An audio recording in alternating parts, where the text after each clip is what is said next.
Assalamualaikum warahmatullahi wabarakatuh. Perkenalkan nama saya Aris Ardian Sultansyah dari Fakultas Hukum, Program Studi Ilmu Hukum, Universitas Islam Bandung.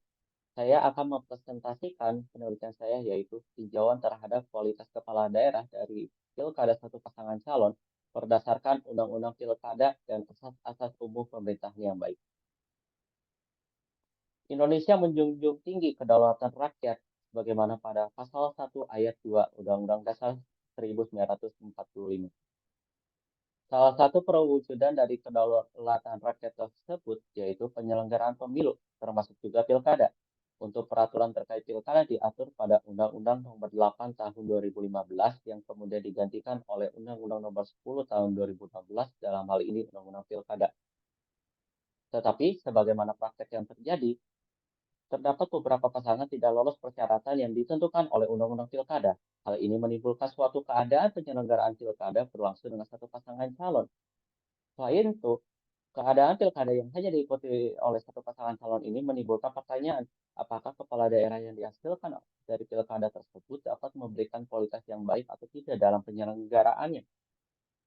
Maka identifikasi masalah yang dirumuskan dalam penelitian ini adalah satu, bagaimana prosedur pemilihan kepala daerah dengan satu pasangan calon berdasarkan Undang-Undang Pilkada.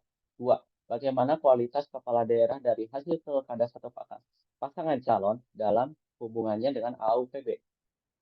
Penyelenggaraan pilkada harus demokratis sebagaimana amanat dari Pasal 18 ayat 4 Undang-Undang Dasar 1945.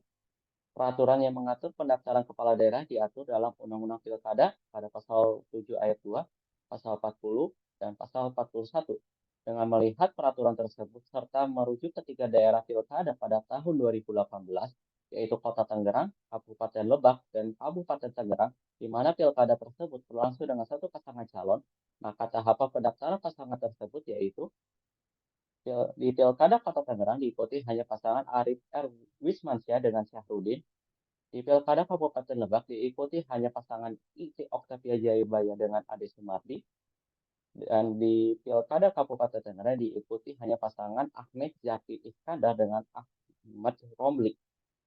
Ketiga pasangan calon tersebut telah memenuhi ketentuan pada pasal 7 ayat 2 dan pasal 40 ayat 1 Undang-Undang Pilkada. Dalam menciptakan pemerintahan yang baik, kepala daerah harus mengikuti pedoman yang ada dalam Undang-Undang Nomor 23 Tahun 2014 dalam hal ini Undang-Undang Pemda yang pada pasal 58 yang disebut dengan asas-asas umum pemerintahan yang baik atau AUPB yang meliputi 10 asas berikut ini. Perbandingan kualitas kepala daerah berdasarkan AUPB di ketiga daerah pilkada yang terjadi pada tahun 2018 ini, yaitu satu, kepala daerah di Kota Tangerang diselenggarakan pasangan Arif R. Wismansyah dengan Syahrudin belum terpenuhi 10 asas AUPB. Maka kualitas pasangan tersebut tidak begitu baik dan sama dibandingkan kepala daerah sebelumnya. Dua, kepala daerah di Kabupaten Tangerang yang diselenggarakan pasangan Ahmad Syakib Iskandar dengan Ahmad Romli telah memenuhi 8 asas AUPB. Dengan demikian, pasangan tersebut memiliki kualitas baik dibandingkan kepala daerah sebelumnya.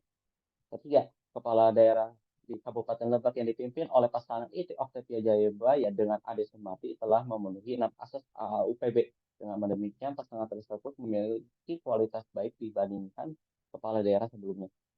Maka kesimpulan yang dapat disampaikan yaitu pertama, prosedur yang telah dilewati oleh satu pasangan calon yang ada di Kabupaten Tangerang, Kabupaten Lebak, dan Kota Tangerang telah memenuhi ketentuan yang ada di Pasal 7 ayat 2 dan Pasal 40 ayat 1 Undang-Undang Pilkada. Kedua, kualitas yang dimiliki kepala daerah itu baik atau tidak ditentukan oleh kepala daerah itu mengikuti pedoman AUPB yang ada pada Pasal 58 Undang-Undang Pemda. Demikian presentasi yang bisa saya sampaikan. Terima kasih. Wassalamualaikum warahmatullahi wabarakatuh.